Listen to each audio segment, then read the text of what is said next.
Okay, I am shaking while typing this. I have been keeping this inside for weeks now, and I am finally ready to just let it out. Maybe because I am too angry to hold it anymore. Maybe because my phone is literally blowing up from people who were at that dinner acting like they have no clue why I left. Like I just casually walked out for no reason while 6 months pregnant. Okay, so, here is the full story. And I am not going to sugarcoat it. I guess the first weird thing was how quiet he was when I told him I was pregnant. We had been trying. For years. 2 miscarriages. 1 chemical. I had cried in bathrooms, in the car, in grocery store aisles. We spent so much money on tracking apps and ovulation strips and vitamins that made me nauseous. He was there for all of it. Or at least physically there. I thought he wanted this too. He said he did. He would hold me when I cried after a failed test. He said stuff like, "We'll get there. We always do." So when I finally saw those 2 pink lines, I was shaking. I was smiling so hard my face hurt. I waited a day just to be sure. Took like 4 more tests. Even booked a blood test just to confirm. And when I told him, I swear to God, he just blinked. Not a smile, not a hug, not even a really? He just said, "Okay." I laughed. I thought he was shocked. I was like, "You're in shock, right?" And he said, "I just need time to process." And he went back to scrolling on his phone. I remember the screen was on some Reddit thread about mechanical keyboards. I remember because I stared at it too long, trying to make sense of how that could be more interesting than what I just told him. But I let it go. I told myself he was overwhelmed. People react weird sometimes. Maybe he was scared. Maybe he just needed time. But then time kept passing, and nothing changed. No questions about appointments, no touching my belly, no, "How are you feeling today?" stuff. If I brought up the baby, he would change the subject. Or sometimes he would just go quiet. Like, completely stone silent. It was so weird. And I am not even the type to be all gushy about pregnancy. I was sick, bloated, tired, I had backaches, I was not glowing, I was just surviving. And it felt like he was watching me do it from across a glass wall. One night I asked him directly, like, "Do you still want this?" And he said, "I do not know what you want me to say." And then he walked out and went to go play his games. Not even mad. Just done. I should have pushed harder right then. But I was so tired. And honestly, I kept thinking something was wrong with me. Like maybe I was being too sensitive. Maybe he was just stressed. Maybe it was the pressure. I told my mom about it, and she said men do not always bond with the baby until it is born. I told my friend Elizabeth, and she said it was probably just anxiety. So I kept giving him the benefit of the doubt. And then came the dinner. Henley, his sister, invited us over. She was doing one of her family catch-up nights. She is one of those people who posts every meal like it is a food blog and acts like she is the queen of hospitality. Her husband is whatever. The kids are loud but fine. His mom was there too, which was kind of rare. She usually avoids drama, but she came that night, and I think now that was intentional. I wore a dress I had not worn in a while because it finally fit again. My bump was showing just enough to be cute. I curled my hair. I felt good. I thought maybe this would be the night Brandon would snap out of it. Like seeing me happy and surrounded by family would make it real for him. I was stupid. I know that now. We get to the house and already it is awkward. Henley opens the door and the first thing she says is, "Wow, you're finally showing." I was starting to think it was a fake pregnancy or something. And then she laughs like it is a joke. I just kind of smiled and walked in. Brandon did not say anything. Not even a, "Don't say that." We sit down. Small talk. Wine is poured. Not for me, obviously. They talk about some trip they are planning next year, and Henley says, "Guess you won't be able to come with a baby and all?" And Brandon goes, "Or without, depending on how things go." And then laughs. I looked at him, and he looked away. I remember my hands were on my lap, and I was pressing my fingers into my thighs to keep calm. And then, we start talking about baby names. I had not told anyone yet what names I was considering, but I mentioned one, just one, that I liked. And Henley just snorts and says, "That sounds like a stripper name." I said nothing. I just looked at Brandon, waited, and he didn't even flinch. And then he says, and I swear to God this is exactly what he said, "We don't even know if it's mine. Ever heard of cheating in DNA tests?" His mom goes pale. Henley bursts out laughing, and I just froze. And then Henley, because she is truly evil, goes, "That kid's doomed with her as a mother anyway." I felt like I was watching a movie. Like none of this could actually be happening in real life. I looked around. No one said a word. No one told them to stop.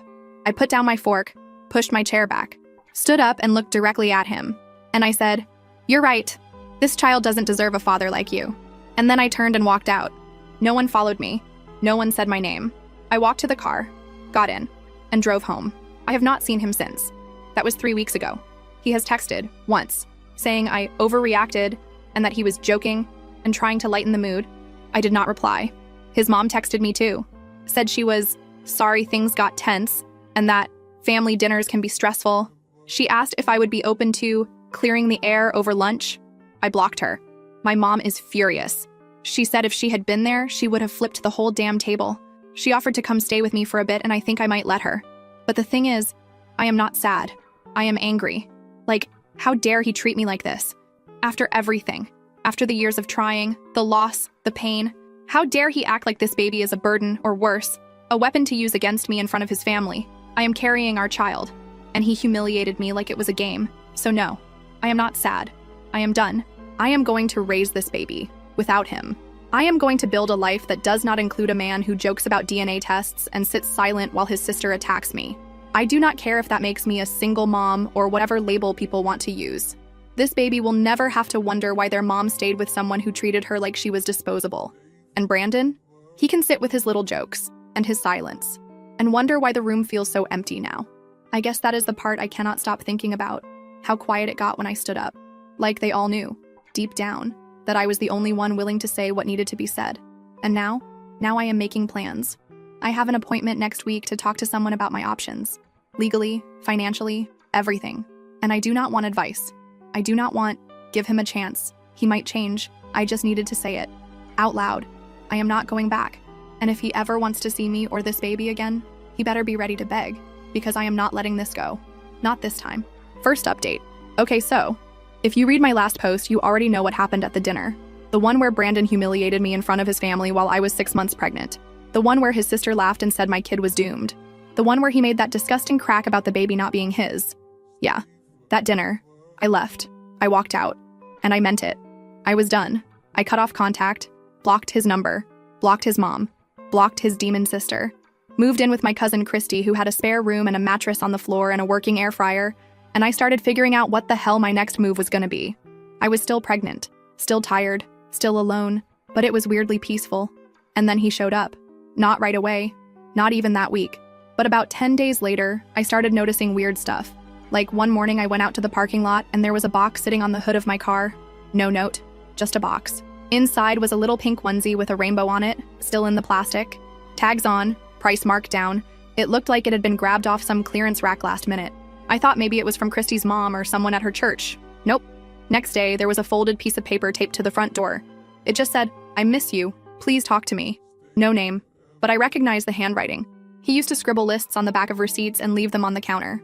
Same weird capital R. I did not say anything. I let it sit. Then came the crib. A big-ass box. Left right outside the apartment door. No note this time, just the box. One of those cribs that converts into a toddler bed, all grow with your child or whatever. I Googled the model number. It was expensive. Like, why are you dropping hundreds on a piece of furniture when you could have just not insulted our child's existence in front of a table full of people who laughed along with you? I dragged the box inside and left it unopened in the hallway. Christy raised her eyebrows but did not say anything. I think she could tell I was holding back something nuclear. And then the worst part. He showed up in person.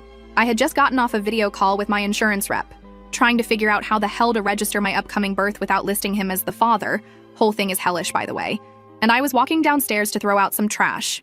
And there he was, standing awkwardly by the mailboxes like he was waiting for a package. He was holding a paper bag with handles and some kind of stuffed animal poking out the top. I stopped walking. He looked up, saw me, and flinched. And I swear he said this. "I just wanted to give you this. And talk. If you are not too busy." Like I am just casually waddling around at almost 7 months pregnant with nothing better to do than humor the man who made a joke about cheating and DNA tests at a family dinner. I told him to leave. He said no, just 5 minutes just to explain. I said no. Again. Then he muttered something, like under his breath but loud enough for me to hear, about how I was being dramatic and cold, and how he was trying to make things right. And that is when I lost it. I walked right up to him, grabbed the bag from his hand, and threw it in the trash bin next to us. I told him he does not get to rewrite what happened. He does not get to show up with overpriced furniture and toys and act like he reacted badly, and now we are just gonna pretend none of it happened. He said he was sorry, said he was just scared, said he was overwhelmed, said he did not mean it, said he thought I would get over it. I asked him, what exactly did he think I was gonna get over? The part where he said maybe the baby wasn't his? Or the part where he stayed silent while his sister called me a joke of a mother? He said it was a bad night, that everyone was drinking, that people say dumb things when they are nervous. I reminded him no one was drunk. It was a Tuesday. His sister served lemonade and sparkling water. His mom drove home after. There was no alcohol at all. He blinked, like he forgot. He tried to touch my arm. I stepped back. And then, and this is where it flipped from pathetic to infuriating, he said this. I already told my mom we are working it out. She is expecting to come visit when the baby's born. I just thought we could keep this private for now so it is not a whole thing. I swear my jaw actually dropped. I said, "You told your family we were back together?" He nodded, like it was just a normal thing. Like that was the logical next step. I slapped him. Not hard. Not out of rage. More like just pure disbelief. Like my hand moved before my brain even caught up. I slapped him and then I turned around, walked back upstairs, slammed the door, locked it, and sat on the floor for like 10 minutes just blinking into space. It gets worse. A couple days later, I get a call from Elizabeth. She says she ran into Henley. Yes, that Henley. And Henley apparently started talking like nothing ever happened. Said she was so excited for the baby. Said she was glad things were smoothing out. Said she knew Brandon would come around eventually. So now I know what the crib and the onesie and the stuffed animal were really about. It was not about me. It was not about the baby. It was about optics, about saving face, about making sure he still looked like the golden boy who got his act together and made it work with his baby mama. I was fuming. So I did what I should have done the second that crib showed up. I dragged it back down to his mother's house. Yes, I did. I strapped the box into Christy's car with bungee cords and I drove it right over to his mom's house. Not even a text. Just knocked on the door and waited. His mom opened it, looked surprised, said, "Oh, hi, you look well." I said, "Is Brandon here?" She said, "No, he was at work." I said, "Good." And then, and I will never forget this, I pushed the box inside the doorway, walked in, and said, "Just returning the lie he sent me." She looked confused. She said, "What do you mean?" I said, "Your son told you we are working it out. We are not, and we will not be. And if you show up at the hospital, or at my apartment, or anywhere near this child when she is born, I will file a restraining order so fast it will make your head spin." Then I turned to leave. And she said quietly, like she was trying not to escalate, "You are making this harder than it has to be." And I just laughed. Like actually let out a laugh. Because that is the thing, right? Women like me are always making it harder. Always overreacting. Always too emotional or too angry. When we do not let people get away with treating us like garbage. I walked out, slammed the door behind me. I have not heard from him since. Not directly anyway. But I know he is still trying to spin the story. I heard from a mutual acquaintance that he is telling people I had a hormonal breakdown, and that he forgives me, even though I lashed out. He is painting himself as the forgiving one, the mature one. I am not even surprised anymore. It is just what he does. Makes a mess, then plays the hero for cleaning it up. But here's the thing. I am not cleaning it up for him. He can keep his crib. He can keep his stories. He can keep pretending this baby was ever about him. Because the truth is, he never wanted to be a dad. Not really. He liked the idea of it, the role, the image, but the second it became real, the second it involved sacrifice or discomfort or God forbid accountability, he folded. And now he is trying to glue the mask back on. But I already saw his face. I am getting closer to my due date now. I have a plan. I have support. Elizabeth is going to be with me when I go into labor. Christy already packed a bag for the hospital. We are figuring it out. Second update. Okay, so I know I said I was done with him after the whole crib stunt and fake reconciliation lie. And I was. But what happened after that? Yeah, no one could have prepared me for that. My daughter was born in early spring. She came a little early but healthy. Wide eyes and a little wrinkle between her eyebrows like she was already suspicious of the world. Christy was with me in the delivery room. Elizabeth came the next morning with bagels and a balloon that said, "You did it, bitch." I did not tell him. I did not tell his sister. I did not tell anybody from that side. And I did not put his name on the birth certificate. Some people said I was being harsh, that he had a right to know. But he gave up that right the second he turned my pregnancy into a punchline. The second he let his sister laugh in my face and said nothing. The second he decided to rewrite reality instead of apologizing. I was not playing games. I was protecting my kid. Anyway, a few months go by. I am adjusting. Not sleeping much. Figuring things out one crisis at a time. Formula stains on every shirt I own. I forget what hot coffee tastes like. You know the deal. And then one night, I get a message. Not from him. Not from anyone I expected. It was from Carter. Now, Carter was Brandon's best friend for a long time. They kind of drifted apart a couple years before all this. I never knew why.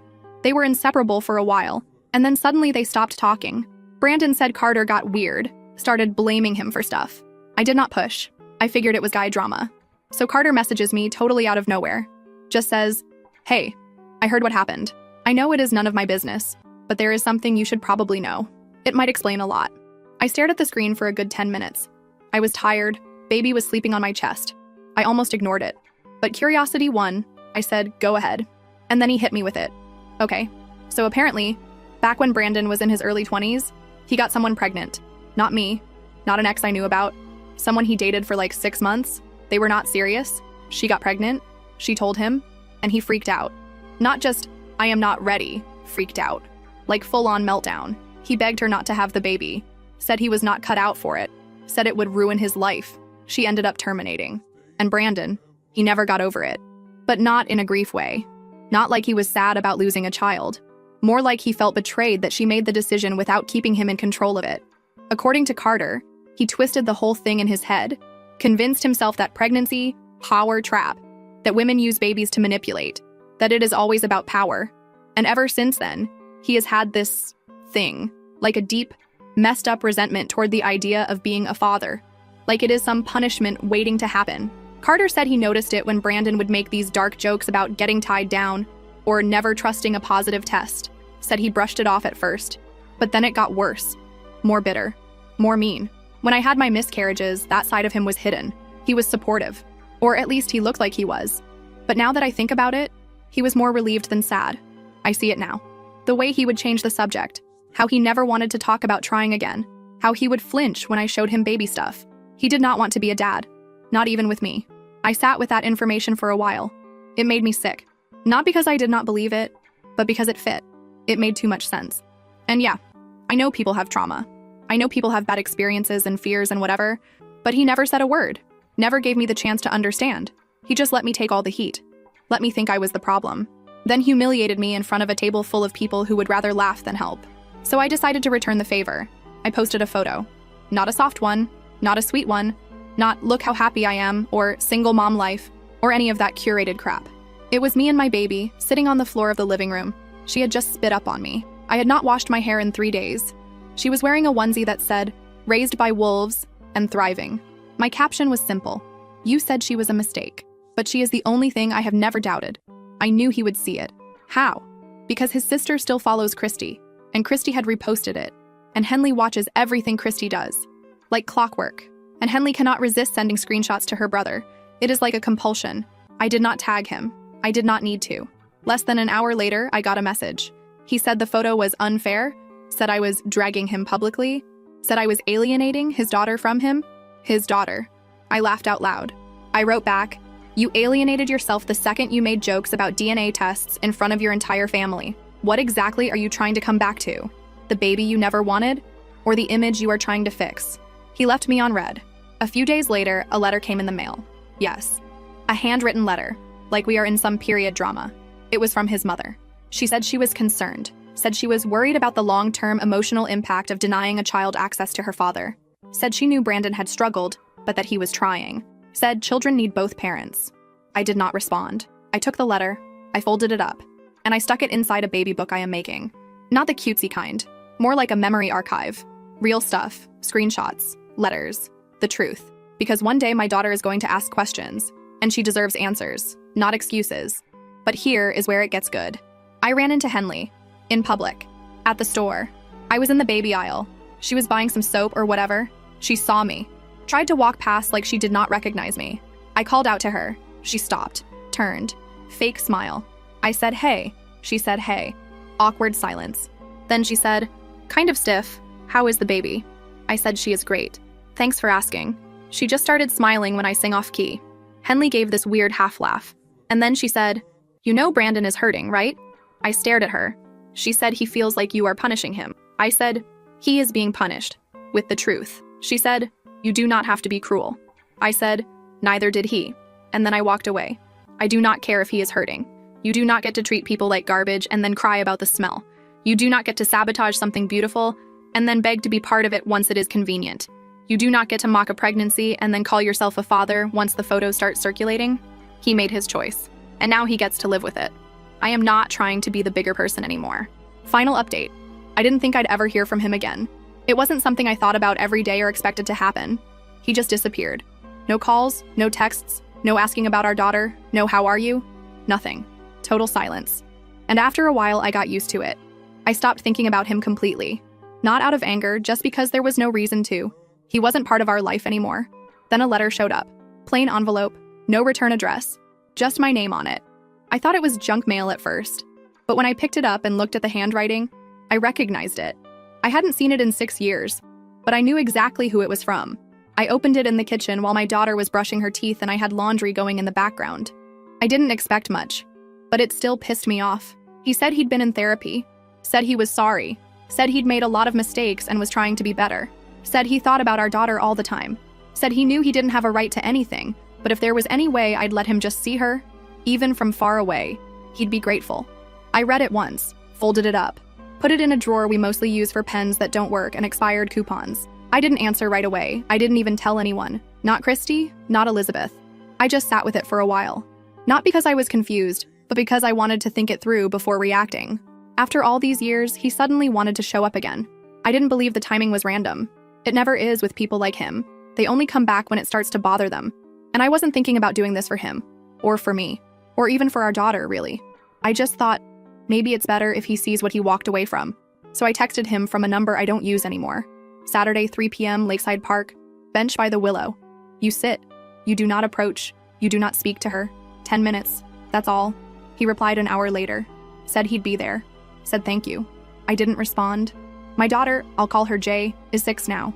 She's smart, curious, always asking questions, always jumping from one thought to the next. She still doesn't really ask about him. She knows she has a father somewhere, but it's not something that seems to weigh on her. She doesn't feel like she's missing anything. I told her we were going to the park. I didn't say anything else. She grabbed her purple hoodie and asked if we could get ice cream after. That was it. When we got to the park, it was quiet. Not a lot of people around. She ran ahead like she always does, trying to balance on the edge of the path like it was a tightrope. I saw him before he saw us. He was sitting on the bench, I told him. Looked a little thinner. Same haircut. Same way of fidgeting with his hands when he's nervous. He was staring at the ground. When he looked up and saw her, he froze. She didn't even notice him. She was too busy looking at a ladybug on her sleeve and yelling for me to come see it. I walked up slowly. Didn't get too close. He stood up. Looked like he wanted to say something. I stopped a few feet away and told him quietly that this was his one chance, and he needed to remember what he said all those years ago. I reminded him he was the one who said he didn't want her, that he said it wasn't his, that he made jokes in front of his family and watched them laugh while I sat there pregnant with the child he was already rejecting. I told him that I didn't care if he had changed, that it didn't matter what he felt now. He left. He stayed gone, and she grew up without him, and she's fine. He didn't argue, didn't say anything, just looked like he was trying not to fall apart. Jay ran back to me, holding a rock that she said looked like a potato. She smiled, told me she wanted to keep it as a pet rock. I said okay. She asked if we could get ice cream now. I said yes. We started walking away, and she waved at him without thinking, just a polite wave the way she does with strangers. I looked at him one last time and said, "You've seen her. That's more than you earned. Don't contact us again." Then we left. He didn't follow. I don't know what he thought would happen. Maybe he thought seeing her would change something. Maybe he thought she'd recognize him somehow. Maybe he thought I would. But she didn't, and I didn't. He missed everything. 6 years of firsts. 6 years of scraped knees, birthday parties, bedtime stories, weird art projects, jokes that only make sense to her. 6 years of real life. He missed it all, and now he has to live with that. I don't feel sorry for him. I don't forgive him. I don't hate him either. There's just nothing left there. Not for me, not for her. He got exactly what he gave us. Nothing. I didn't need to yell at him. I didn't need to cry. I didn't need to explain myself. I didn't need to prove anything. He saw her, and he saw that she's okay. Better than okay. She's happy, loved, full of her own ideas and her own world. And he's not part of it. And he never will be. The only thing he gets to hold on to now is the image of her walking away. And honestly, that's enough for me. Edit. For those asking, no, I'm not planning to tell my daughter who he was anytime soon. If she asks when she's older, I'll tell her the truth. But for now, she's just a happy kid. And that's all she needs to be. Edit 2. And for the people saying I should have let her talk to him, she didn't ask to.